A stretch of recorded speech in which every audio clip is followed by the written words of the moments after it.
এরা পরিকল্পিতভাবে আগে থেকেই এগুলো ব্যবস্থা করা ছিল সমস্ত কিছু। তারাই ট্যাম্পারিংটা মূল অভিযুক্ত।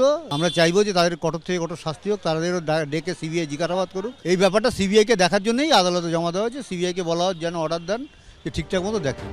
বৃহস্পতিবার কোর্টে পেশ করা এই চিঠিতে আরও দাবি করা হয়েছে, তৃণমূল জমানায় শয়ে শয়ে নিহত সিপিএম বা বিজেপি কর্মীর ক্ষেত্রে ভিসেরার নমুনা বিকৃত করা হয়েছে।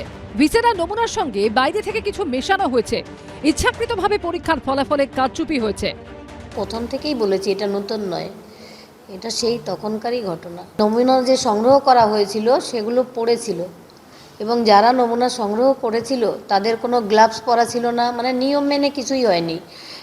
তাই বলে নিয়ম যে ওরা জানতেন না সেটা নয়, জেনে শুনেই নিয়ম ভঙ্গ করেছেন ওনারা, ইচ্ছাকৃত করা হয়েছে। বিচারক বলে দিয়েছিলেন বিচারপতিরা যে ডিনার থেকে শুরু করে ক্রিমিয়েশন পর্যন্ত আবার নতুন করে তদন্ত করে দেখা হোক।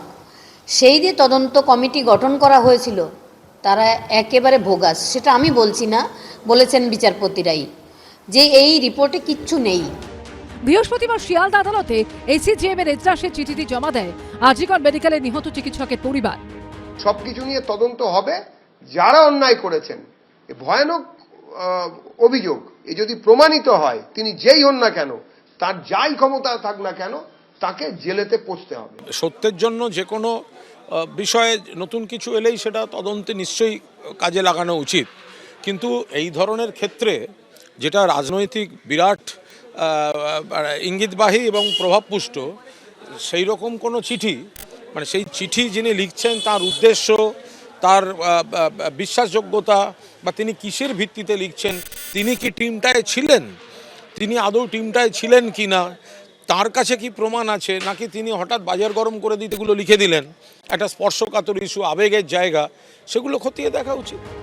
আজিকর ফাইলস খুলে ইতিমধ্যেই 3 আইপিএস অফিসারকে সাসপেন্ড করা হয়েছে। এবার এই চাঞ্চল্যকর অভিযোগের প্রেক্ষিতেও কি তদন্ত হবে? তাতে কি কোনো নতুন তথ্য সামনে আসবে? সেটাই দেখার।